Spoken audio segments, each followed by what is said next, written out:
오늘 말씀의 제목이요, 내가 누구를 무서워하리요입니다. 여러분, 제 덩치를 보면 세상 무서울 것이 없어 보이죠? 아니에요? 아니에요? 되게 무서움 많이 탈 것처럼 보여요? 눈망울이 손눈망울처럼 이렇게 초롱초롱해서 겁이 많아 보입니까? 제가 덩치가 크지만 무서워하는 게 두 가지가 있습니다.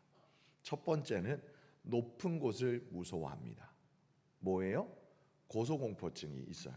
고소공포증이 있어서 한때는 놀이기구도 잘 못 탔어요. 설교 시간에 여러 번 말씀드렸었습니다. 두 번째는 뭐가 있냐면 바늘공포증이 있었어요. 어렸을 때 이렇게 이제 주사바늘 맞는 거 되게 무서워했어요. 얼마만큼 무서워했냐면 제가 상당히 개구쟁이였거든요. 그래서 그네를 타는데 남들과 똑같이 타기 싫어가지고 그네를 뒷짐지고 탔습니다. 뒷짐지고 타면 어떤 일이 일어날까요?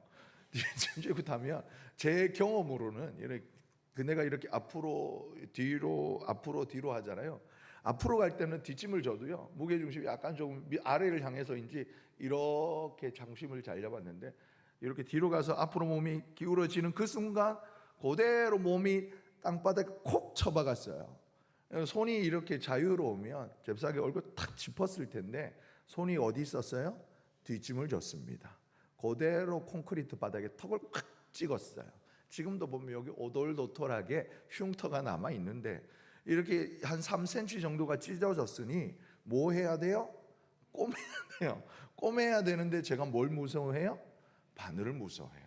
마취 하는 이 바늘이 무서워가지고 병원에서 울고불고 했던 기억이 납니다. 그때 정말 무서웠던 아버지께서 오셔가지고 엄청 저를 이렇게 화내시면서 야단치시면서 해야지 이러는데, 제가 바늘이 더 무서웠나 봐요.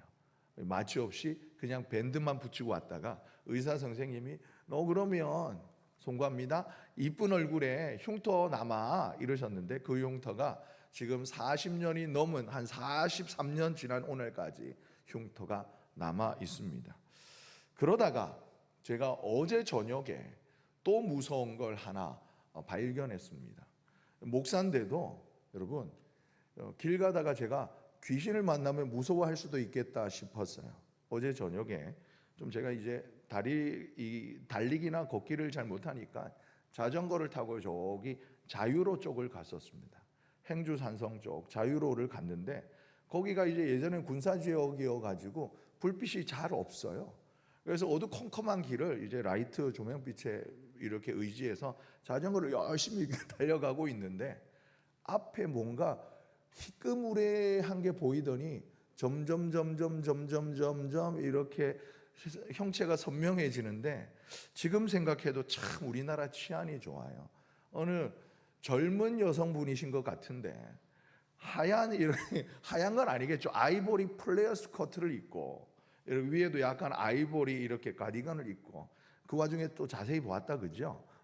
자전거를 타고 안 가고 끌고 가고 있었던 거예요. 저는 이제 그 옆을 슝 지나가는데, 지나가면서 같이 타시던 분과 함께 자유로 처녀 귀신 이러면서 지나갔었던 어젯밤의 이야기입니다. 네.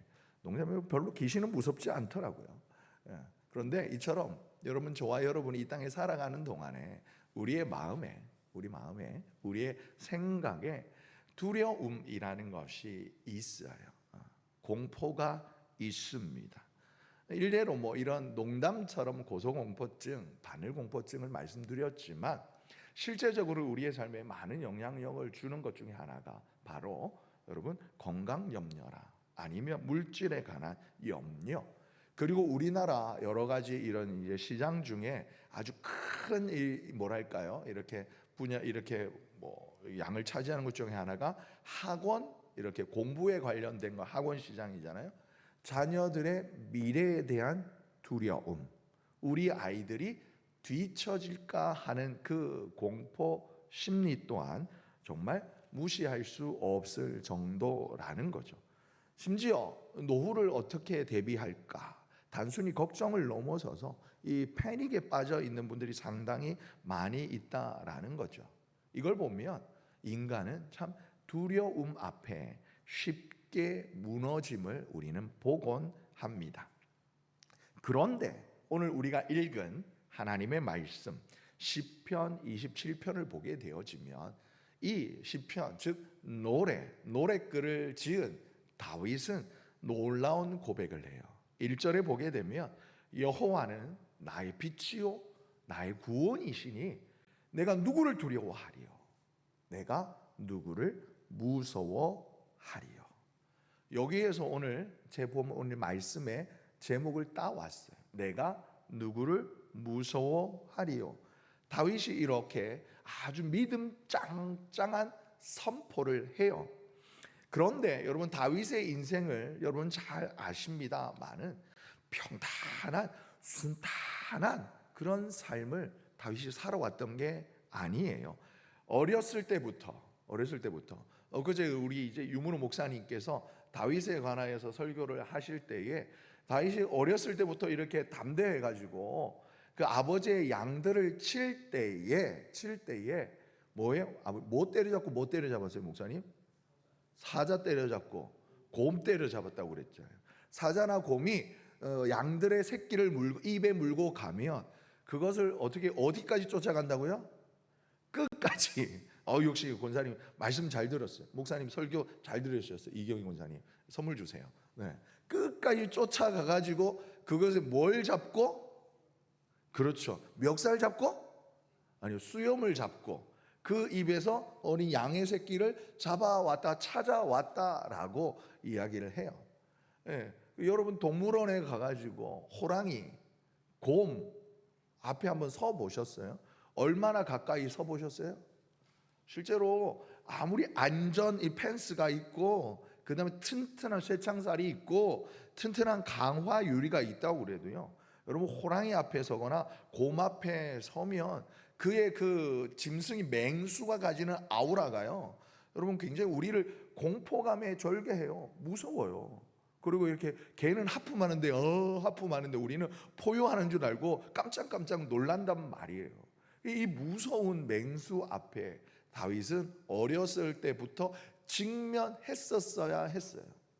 처음부터 어떻게 그가 사자를 쫓아가고 곰을 쫓아가서 수염 잡고 이렇게 싸대기 때리면서 양을 잡아올 수 있었겠냐고요. 처음부터 그러지는 않았을 거예요. 그 경지에 이르기까지 그가 얼마나 숱한 목숨의 위협을 넘겼을지 가히 짐작이 되어져요. 뿐만이 아니라 이후에 청년이 되어서는 사울 왕의 이제 사위가 된 후에 수시로 마치 자기가 다 나중에 자기 충실한 장군 우리아를 저 위험한 전장에 내보낸 것처럼 툭 하면 그의 장인어른 사울이 다윗을 최전방으로 보내고 전쟁터로 내돌렸어요. 그러다가 눈먼 화살에 맞아 죽어라고. 그러면 그럴수록 다윗의 명성은 높아져만 갔습니다. 사울은 천천히요, 다윗은 만만해요. 이 사울의 안에 마음이 여러분 불 끓는다 하여 가지고 칼을 던지고 창을 던지고 사위인 이른 다윗을 죽이려고 엄청 노력했어요. 뿐만 아니라 쫓겼죠.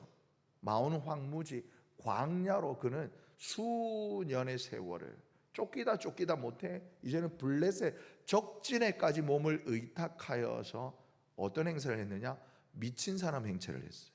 그 성경에 보면 이제 블레셋에 다윗이 갔을 때 마침 갈등이 일어나서 전쟁이 일어났어요. 그런데 블레셋 왕은 뭐야? 이게 다윗이 상대방 적 장수가 우리에게 전향해 왔으니 나야 너희 충성심을 시험할 정도로 전쟁에 내보내려고 그랬어요. 그런데 이 다윗을 두려워했던 현장에서 다윗과 맞붙었었던 블레셋 장수들이 다윗의 용맹함을 아는 그들이 혹 전장의 그 위급한 순간에 다윗이 우리를 배신하면 정말 그건 큰일이기 때문에 위험합니다. 이 어떤 사람이 왕은 여기 왕실의 평안에 앉아 있어가지고 이 다윗이 얼마나 용맹한 장수인지 모르니까 하는 말이에요. 우리는 경험했어요. 이렇게 모함할 때 이대로 있다가 나면 이대로 죽겠다 싶어서 다윗이 침을 질질 흘립니다 하면서 수염에 침을 질질 흘리면서 미친 행세를 했어요. 사실 맨정신으로 미친 사람 역할을 한다는, 그것도 목숨을 부지하기 위해서, 얼마나 비참한 상황이었겠어요. 그 외 기타 등등 여러분 수많은 전쟁, 수많은 위협으로부터 원수들에게, 나중에는 아들에게까지 쫓기면서 다윗의 인생 어떻게 보면 그렇게 순탄하다라고 볼 수는 없었어요. 그런데 그런 상황 속에서 다윗이 붙든 고백이 이건 거예요. 하나님은 나의 빛이시고 나의 구원이시니 두려워할 이유가 없다라는 거예요. 여러분, 오늘 기록되어진 하나님의 말씀인 이 시편 27편의 이 말씀은 오늘 여기를, 오늘 현재를 살아가는 저와 여러분에게 똑같이 들려주시는 하나님의 음성일 줄 믿습니다. 그래서 오늘 이 밤 우리가 이 하나님의 말씀을 다시 한번 찬찬히 살펴보고 읽으며 우리가 함께 나눔으로 말미암아 이 다윗의 고백이 나의 고백이요, 다윗의 이 체험이 오늘 나의 체험이 되어지며 다윗의 이 믿음이 바로 저와 여러분의 믿음의 선포가 되어지는 이 밤 되시기를 예수님의 이름으로 축복합니다. 먼저 다윗은 무엇을 선언하느냐? 첫 번째, 여호와는 나의 빛이요라고 말하고 있어요. 우리 1절 앞부분만 읽어봅니다. 시작. 여호와는 나의 빛이요. 아멘. 아멘. 여러분, 여기 다윗이 선언하는 거예요. 여호와는 나의 빛이다. 여러분, 이 빛은 히브리어로 오르라는 말이에요. 앞전에 있던 교회에 이제 카페 이름이 오르샬롬이었어요. 평화의 빛이라는 의미입니다. 여러분, 이 오르라는 단어는 이제 겨울이 되어지고 여름이 아니라 이제 가을을 접어들고 겨울이 되어지면 해가 짧아지지요. 그러면 금요 기도의 시간이 되어지면 우리 목사님께서 예배 전에 미리 불을 켜러 오실 때에, 한여름에는요 여러분 7시쯤에 7시 반쯤에 불 켜러 오셔도 여전히 해가 넘어가지 않아서 여기가 이렇게 희끄무레하지만 밝아요. 근데 이제는 해가 완전히 져버리기 때문에 7시만 되어도 어둡다고요. 그럴 때 여러분 빛을 딱 켜면 어두운 곳이 환하게 이렇게 밝아지는 이런 전등 불빛, 그런 것 아니에요. 창세기 여러분 1장 3절에 보게 되면 바요메르 엘로힘 예히올과 예히올, 잘했어. 외운다고 했는데 우리 뒤에 강자훈 목사님이, 저는 신약을 전공했는데 강자훈 목사님이 구약을 전공하셔가지고 이거 준비하는데 얼마나 떨렸는지 몰라요. 3절의 말씀 우리 한번 읽어봅니다. 시작. 바요메르 바요메르 엘로힘, 하나님이 말씀하셨다. 예히올, 비동사의 예히, 빛이 있으라. 바 예히올, 그러니 빛이 있었더라. 할렐루야. 여기서 말씀하시는 이 올, 바로 빛인데요. 이 빛은 무엇이냐? 바로 창세기 1장 1절에 태초에 하나님이 천지를 창조하시니라. 땅이 혼돈하고 공허하며 흑암이 깊음 위에 있다 할 때 모든 질서가 없고 어둠이 없이, 어둠이 막 혼재하고 혼돈스러운 무질서한 그런 상황 가운데 생명의 질서를 내는 창조의 빛인 거예요. 다시 말해 단순히 어두웠다가 짠 밝아지는 그런 밝음이 아니라 혼돈 속의 질서를, 즉 절망 속의 소망을, 두려움, 공포 속의 믿음의 담대함으로 바꾸시는 하나님의 말씀의 능력을 의미하는 단어가 바로 이 오르, 여호와는 나의 빛이요라는 말씀인 겁니다.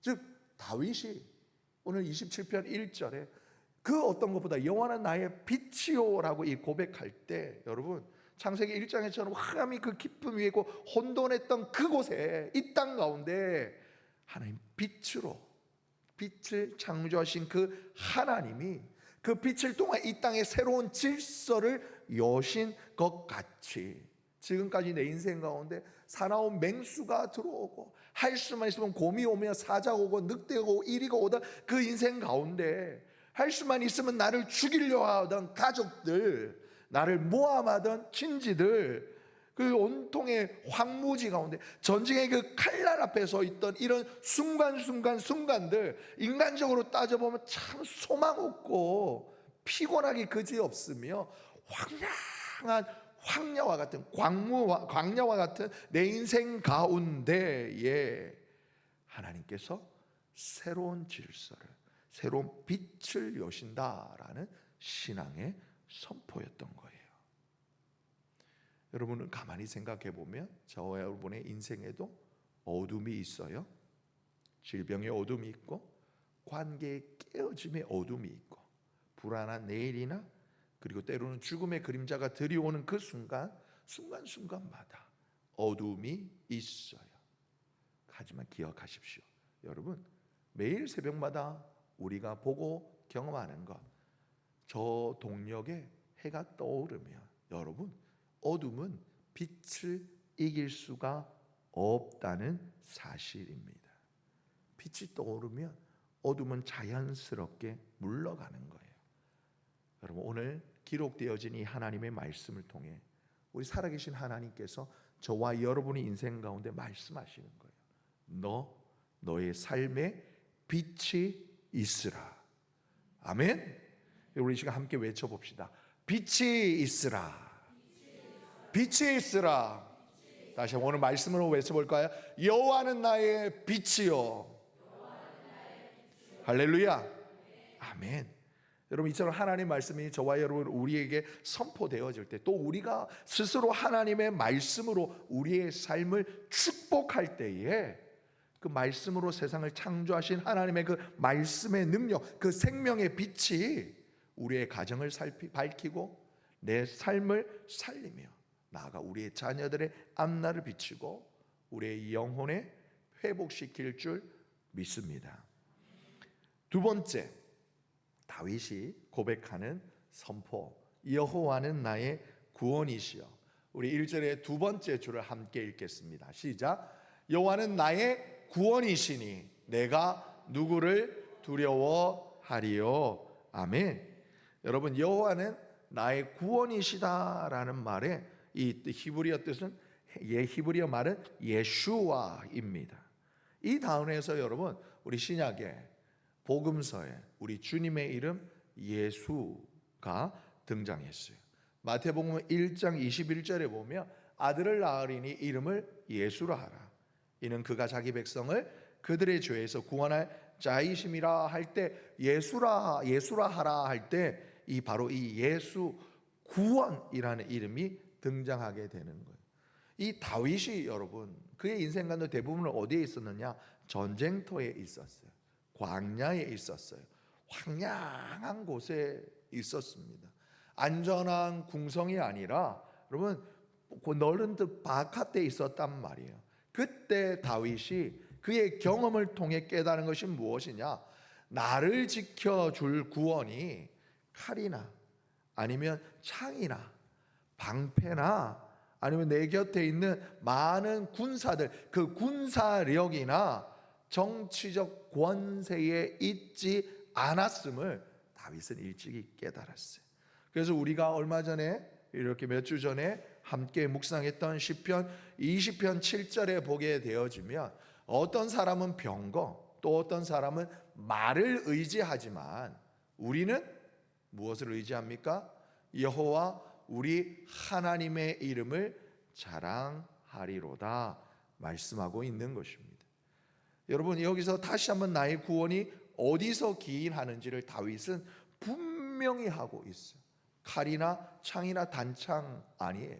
심지어 자기를 대적하여서 야, 이 개보다 못한 것, 이렇게 꼬마 녀석 나오네 하고 나왔던 골리앗 앞에 그의 선원 다윗의 입에서 나온 말이 뭡니까? 너는 칼과 창과 단창으로 내게 나오지만 나는 네가 지금 모욕하고 있는 만군의 여호와의 이름으로 내가 너에게 나아가노라. 다윗은 선언하고 마주 달려갔습니다. 다윗이 죽었습니까? 다윗이 패배했습니까? 다윗이 넘어졌어요? 거꾸로 졌어요? 아니에요. 물맷돌로, 우리 그때 왼손잡이 우리 유문호 목사님이 이러다가 찬양도 기억나십니까? 복음성가 뭐예요? 허리를 숙여 돌을 주어라. 그다음 가서 뭐였죠? 뭐뭐 하지 말라. 네. 믿음의 돌을 주워서 던지는 그 습관에, 여러분 그 인터넷에 보니까요, 우리가 그 동안에 이 다윗이 돌린 물매가 그 큰 골리앗을 한 방에 넘어뜨릴 수 없다라고 많은 설교자분들이 말씀하셨어요. 다윗이 날리는 그 돌멩이가 날아갈 때 하나님께서 천사를 보내셔서 다윗의 손을 붙드셔서 다윗이 던진 그 돌멩이에 천사가 그 돌멩이를 잡고 슝 빛의 솥으로 날아가고 골리앗을 딱 때려가지고 넘어뜨렸다고 그랬어요. 뭐 이 또한 틀린 해석이라 볼 수는 없겠습니다만은, 우연히 제가 설교자로 뭐 준비하다 보면 참 요즘 세상 참 고맙기도 하고 무섭기도 해요. 그때 제 관심사가 무엇인 줄을 알아서 이 유튜브나 이런 데서 이렇게 추천해 줘요. 그 중에 하나가 물매 돌리는 영상을 보여주더라고요.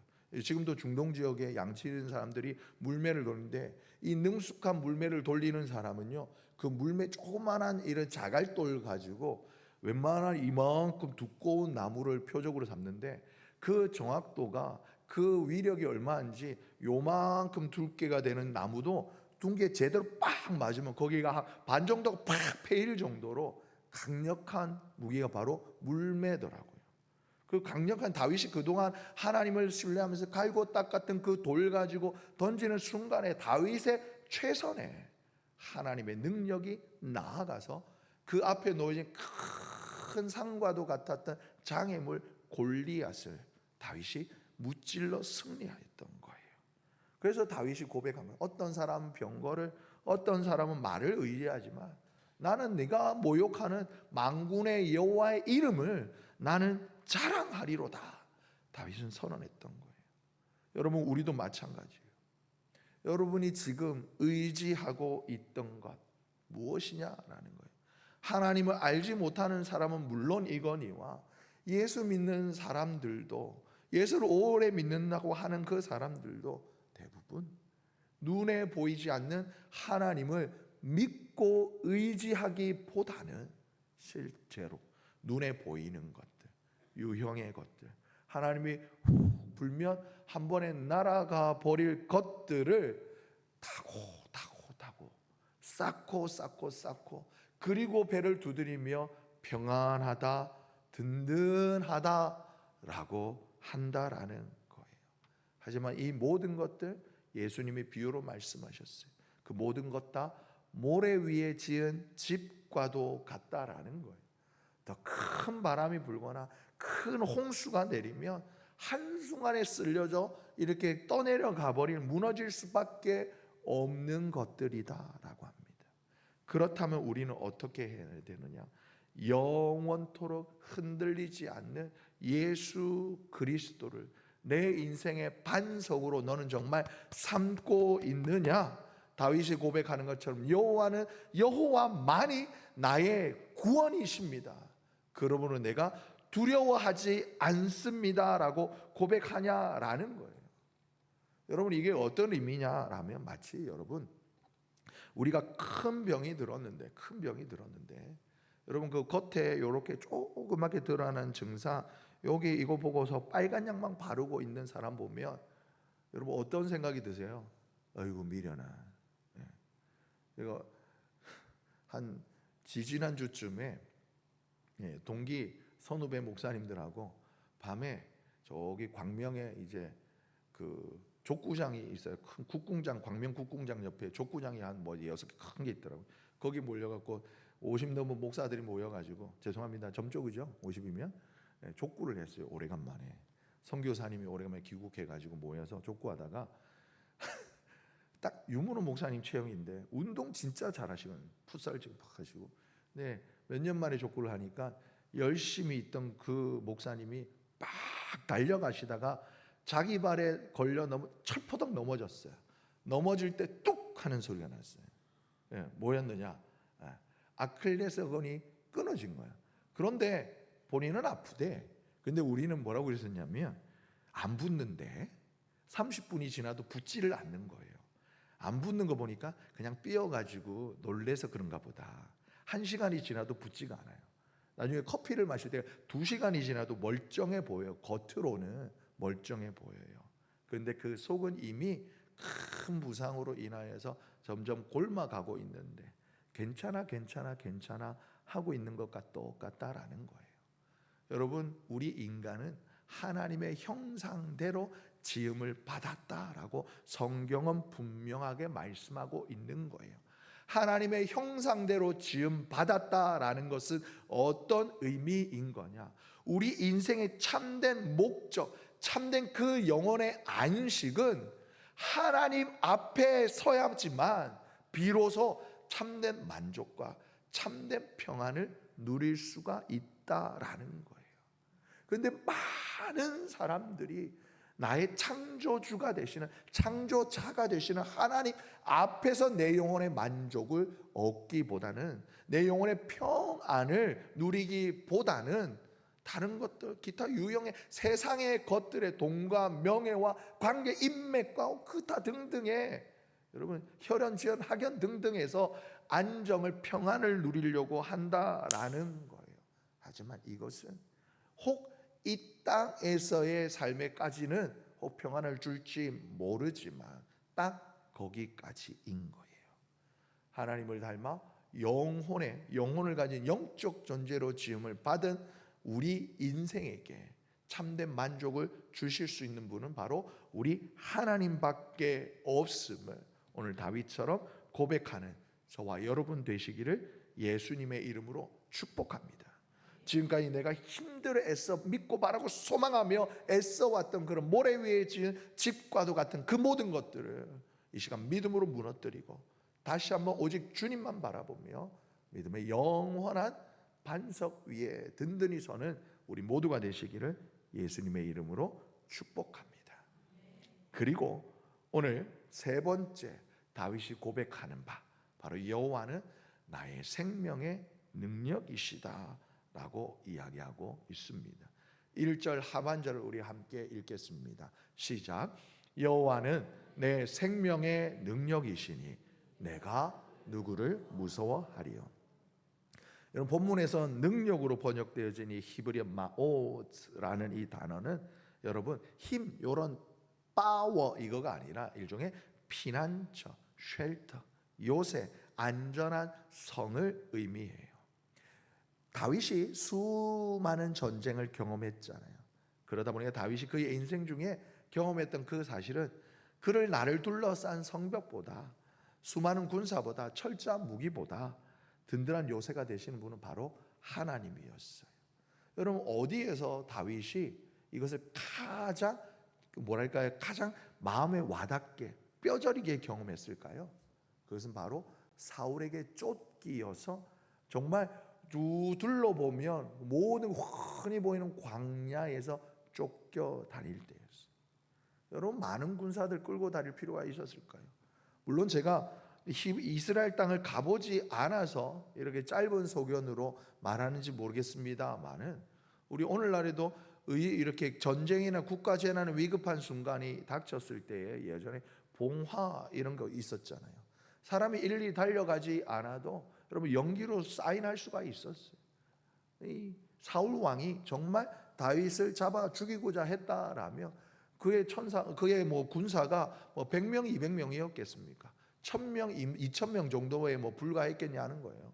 전사들 10명, 20명씩 무리 지어서 높은 산들 언덕 위에들 보내가지고 다윗 보이기만 하면 불 피워라. 그럼 우리가 글로 달려간다. 그렇게 했더라면 여러분 다윗이 어떻게 피할 수 있었을까요? 그런데 다윗이요 그 광야 가운데서도 사울을 피하여 오랜 기간 도망할 수 있었습니다.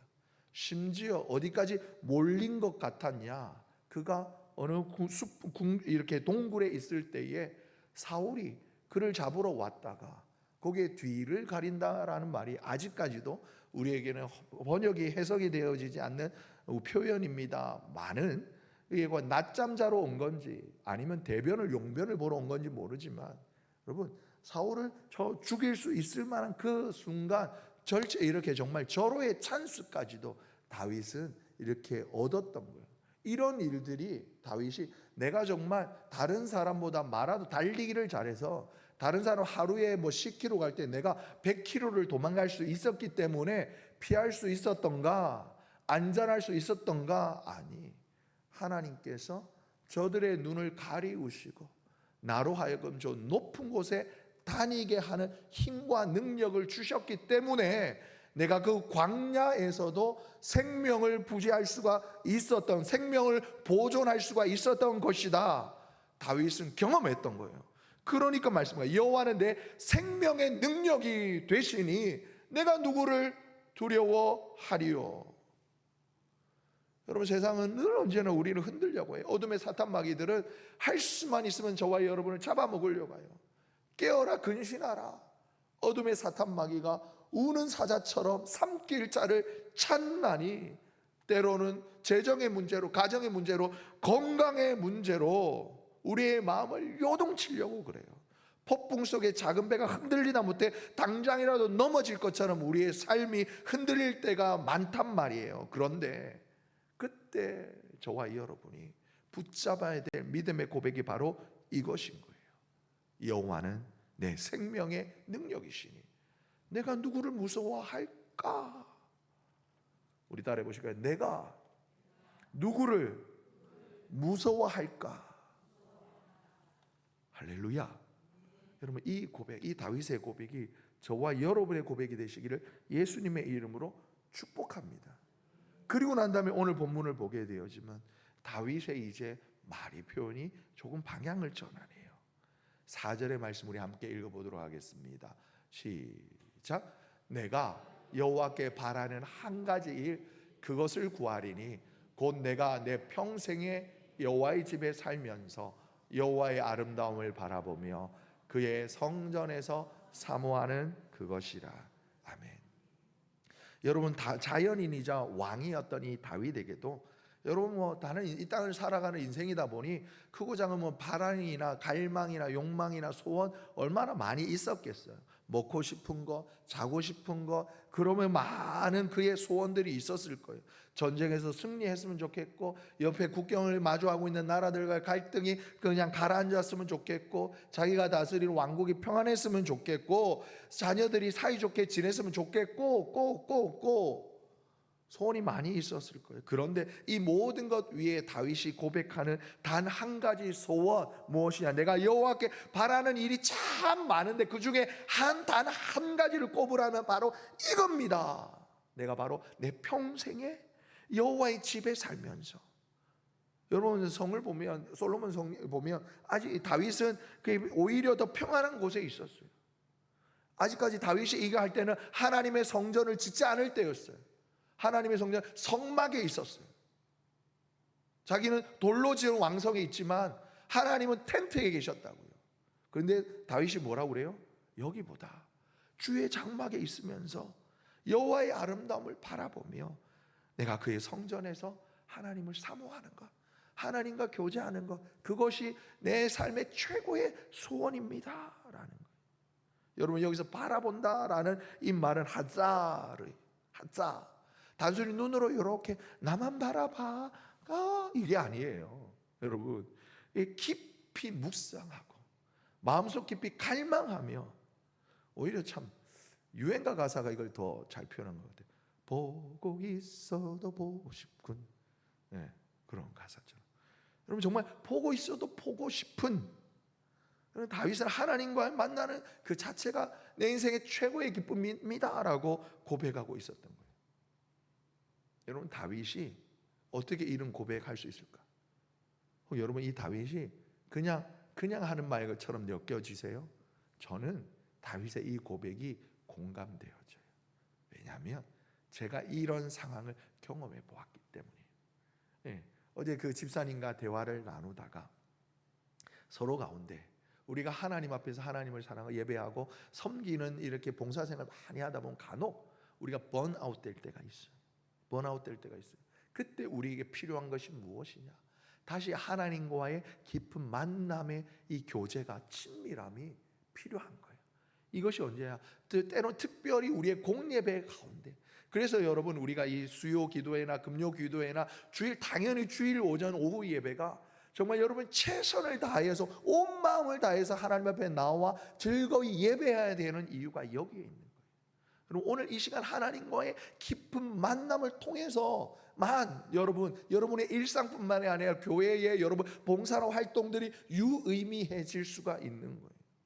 여러분이 오늘 그때 하나님과의 만나던 첫사랑의 경험, 그 딱 한 번 만남을 가지고 그 외 수많은 공적 예배 시간이 그저 왔다 가는 시간을 습관에 따라 예배 드리면 어떻게 되는지 아세요? 점점 다른 사람 몰라도 나는 알게 되는 거예요. 내 영혼이 메말라 가요. 봉사가 즐겁지 않아요. 그냥 의무와 책무와 짐처럼 여겨져. 말 그대로 십자가처럼 여겨져요.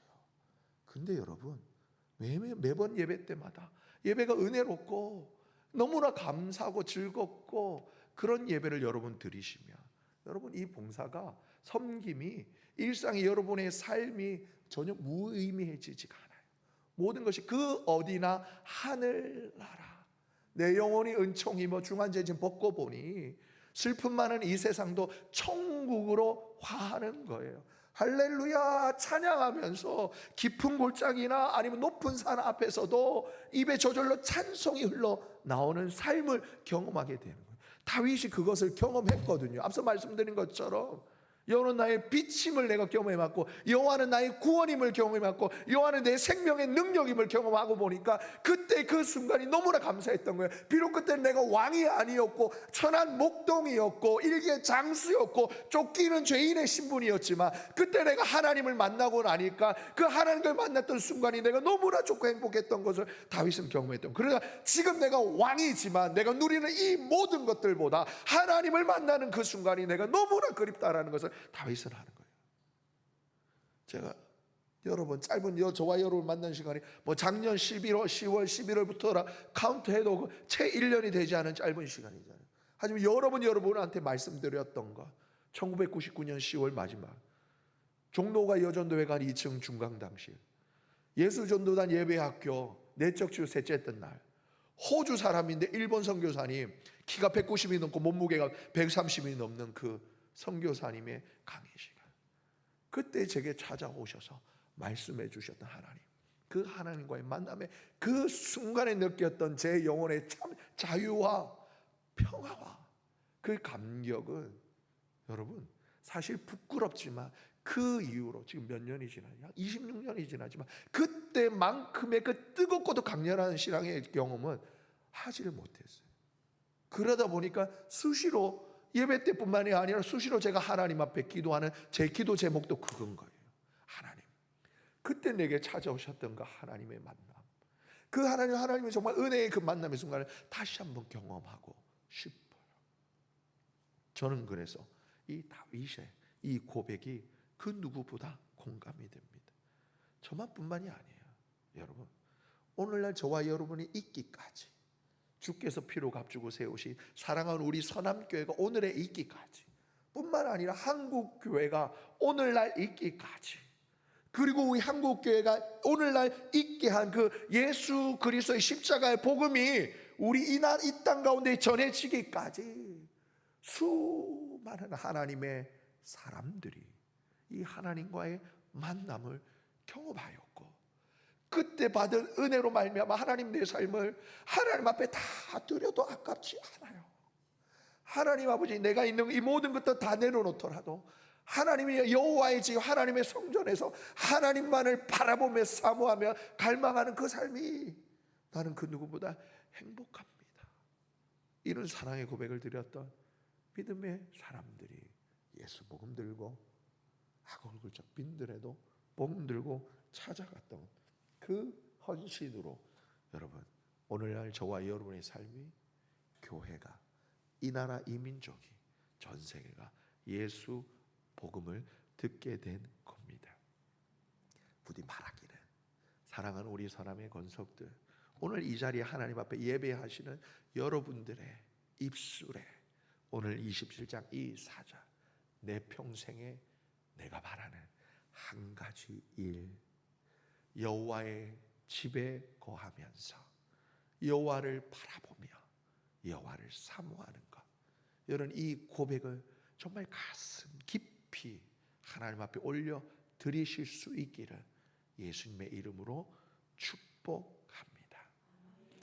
그러면서 오늘 말씀의 마지막 27편의 14절은 다윗은 자신을 향하여서 또한 후대 후손들을 향하여서 이렇게 권면합니다. 우리 14절을 함께 읽겠습니다. 시작. 담대하며 여호와를 기다릴지라. 아멘.